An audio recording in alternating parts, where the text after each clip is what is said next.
Hello, ladies and gentlemen. I'm Day9 from Day9 TV. And I'm Rob Simpson from the Blizzard Entertainment eSports team. And it is time for AHGL Week 3 between Epic and Palantir. If we head on over to the AHGL website, we can see that Epic and Palantir are leading up Division 1 with 2-0. Whoever wins this match advances to the playoffs. Ooh. Indeedy do. And right now, Epic is currently up 1-0. For any of you who didn't know, these 30 teams, their employees are all duking it out for a chance to win $5,000 of my money to the charity of their choosing. All them Day9 monies going straight to a good cause. That's right. It's like win Ben Stein's money, except you can't do it over 30 minutes. You have to do it over 15 weeks of competition. Totally worth it. Undoubtedly. So let's hop in to game number 2 between Epic and Palantir, where we currently have Epic up 1-0 in left position. From Team Palantir, it is Brad Yu. Oh, and over in the 3 o'clock position, making his triumphant return for Team Epic, we've got J-Dub playing as the Red Zerg. J-Dub doing brilliantly, helping secure that win for Epic last week in their nail-biting 3-2 victory. J-Dub, I think, is going to be one of the strongest contenders in this league. He's been doing really well consistently. Repeatedly having really good showings. Was J-Dub the one that did the Nidus Worm Madness? I believe that was USKC in Game 4 on Antigua Shipyard versus a Zynga. Looks like a Brady Yu will be able to avoid that Nidus Worming threat. Fortunately, J-Dub is not the Nidus Worm machine. He's not the player that we need to worry about in that regard. It does look like it's going to be a Terran vs. Zerg on Metalopolis. J-Dub spawning here in a close by ground position. And, I'm pretty sure it's Brad Yu, but I really want to say Brady Yu, so I will. Brady Yu sounds good. Brady Yu now planting down his barracks. Any amount of harassment early on is going to be quite the threat with these close distances. Ooh, and now we've got J-Dub moving out with his drone, although I actually have no idea what that drone could possibly be doing. He does already have his Overlord in his opponent's base. I guess he could potentially be trying to delay something. This is actually a great question. J-Dub is doing effectively what we call the double scout. He wants to check in here and just double check to make sure that there's nothing poking around here. I mean, if you think about it, that the amount of... Oh, turns around the drone. Whoa. A drone beats an SCV 100% of the time. Looks like he is trying to do a roundabout-a-roo to double check if there's any sort of proxy barracks, if there's any sort of sillies going on around. Any sillies could easily tear him down. It is true that players will often hide barracks here and go for an early all-in. Looks like, wow, J-Dub really wanting to avoid that, and I love it because he's exploiting this knowledge and building all drones and not going to try to save up too much larva. Right, so really, I guess ultimately it could totally be worth it because just having that safety can really change your play quite a bit. And if he knows that he's safe, he is going to be able to macro as much as he wants. Also, bringing back the Overlord so that he can peek in on those gases and see exactly what's going on. Will he move it so that he's... There he goes. Spots everything. And it looks like, did he actually pop up the ramp and see? Yeah, he did see it. There's a command center going down. Looks like Brady Yu is doing this magical timing where you can both get a pretty damn fast command center and in addition get a fast factory. J-Dub, oh, nice play from Brady Yu. Looks like he's poking forward. Not a Zergling in sight, and if he kills this Overlord, that would be huge. Wow, yeah, and there comes J-Dub with his drone, just going to pull down another. Whoa. Whoa, that is a lot of drones getting down there to fight that Marine, but they do get the kill, so I guess it was worth it. And he's also going to be able to Maynard a few of those drones down into his natural as well as he continues to pump additional drones while he builds a distractor and a Queen Home. Now this is interesting. He's going for 2 barracks followed by a factory. Ordinarily you would see a factory plop down ASAP, allowing him to get that very early reactor Hellion play. Getting the second barrack may be a little bit difficult to support, but no, indeed, it looks like he is going to be going for the reactor Hellion. There it is going down. It's like, or he just forgot he had a barracks. No, there it is going down. And indeed, a spine crawler joins into the fray. And he's going to need a spine crawler to stop those Hellions. It's going to help quite a bit with his space control out in that natural.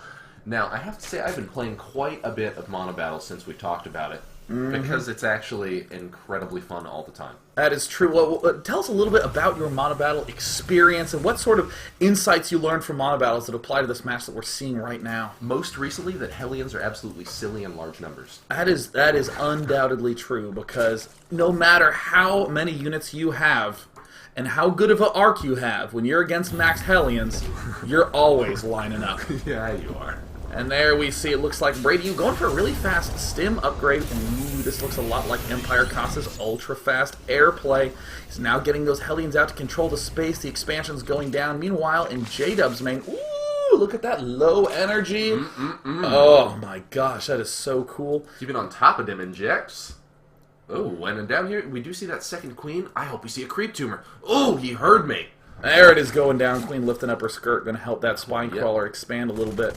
There it looks like we see it. Orbital command going to land momentarily.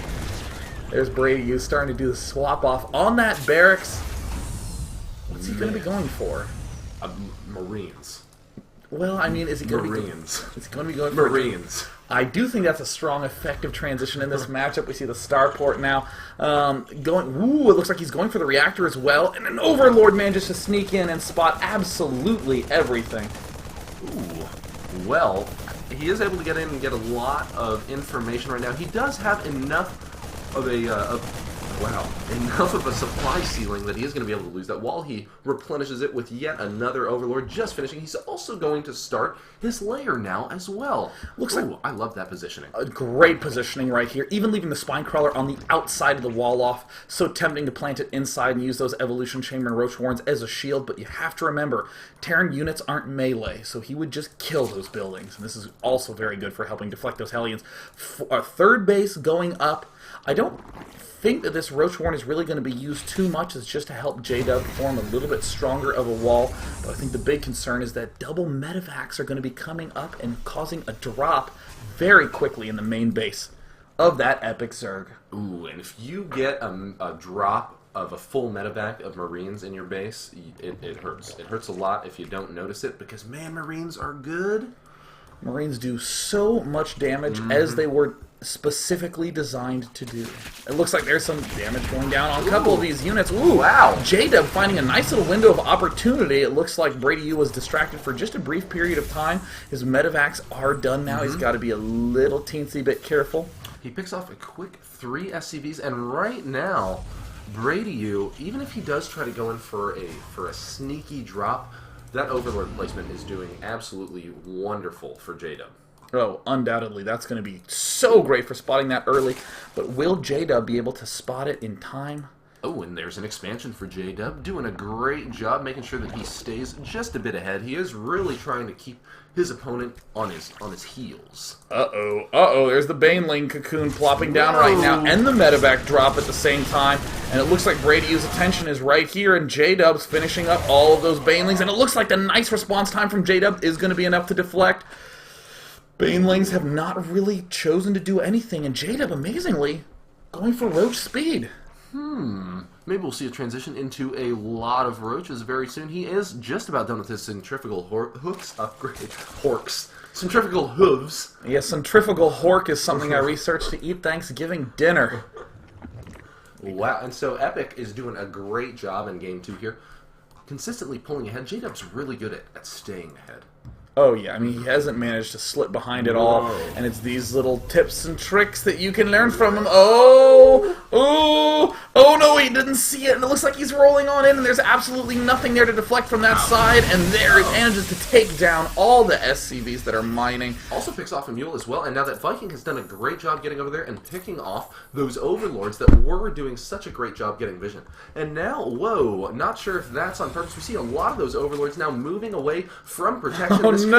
could be a huge problem. Oh, and there he finally goes off into the corner. The Queen again helping to try to spread the creep. Another expansion going down for J-Dub. I don't think it's going to stay alive for very long, but oh no, J-Dub appears to have neglected combat shield. Ouch. Or excuse me, Brady U from Team Palantir, causing a little bit of that frowniness for his observing teammates. But hey, I mean, J-Dub doesn't have combat shields either, so still a good call.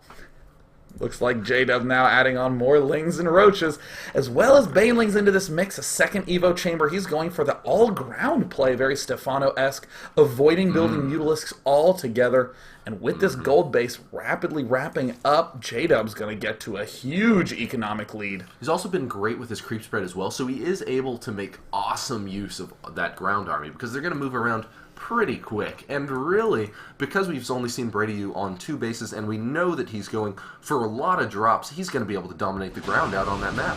Ooh, and that's a pretty significant Brady drop. Doing a huge drop up in the main. It looks like the Zerg spots it. He has Roaches there to greet, but it's this counterattack he really needs to be worried about. He needs to lift up. He's on the wrong side in the main. The main is taking some serious damage. The spawning pool falls, but the Banelings, the SCV stepping in. Banelings demolish everything. Roaches there to greet him, but it looks like that main layer under some serious hurt, but the Roach speed of J-Dub allows him to just 1A and gobble up the line, much like you would imagine zombies would do to a highway of parked cars. And now J-Dub did a great job. That was an awesome trade for J-Dub. He got out there, forced his opponent into lifting off his one and only expansion, and also fended off the drop in his own base. Brady U, I think, is really kicking himself for not getting that critical upgrade when he needed to. Finally managing to kill off everything and get his expansion back up and running. But this one Viking could do a little bit more damage just poking around. I mean, at this point, what is Brady U to do? Staying active with those units is really important, especially when you're behind. Because if your opponent is in an advantageous position, chances are he's paying attention to a lot of things. His attention is, you know, not focused. So if you get out there and you stay active with your units, you can pick off a couple things and maybe try to get back in the game. Although, given the current supply count, it is going to be an uphill battle for the Palantir team. But it is important to note that the Palantir Terran is not as far behind in army supply as he is in worker supply. If he strikes now, this is going to be his best bet. J-Dub looks like he's trying to go for a multi-pronged attack. Oh no, he misclicks and accidentally loads up into the medevac. He tries to unload, but he desperately needed those units there at that exact moment. And there is the good game. Epic taking the score up to 2-0, meaning that next game is match point. Rarely do you have a game 3 at match point, but I can't wait to inform you of this, ladies and gentlemen. It appears that my friend Tristan will be playing in game number 3 between Palantir and Epic. Stay tuned, because game number 3 is coming up right after this.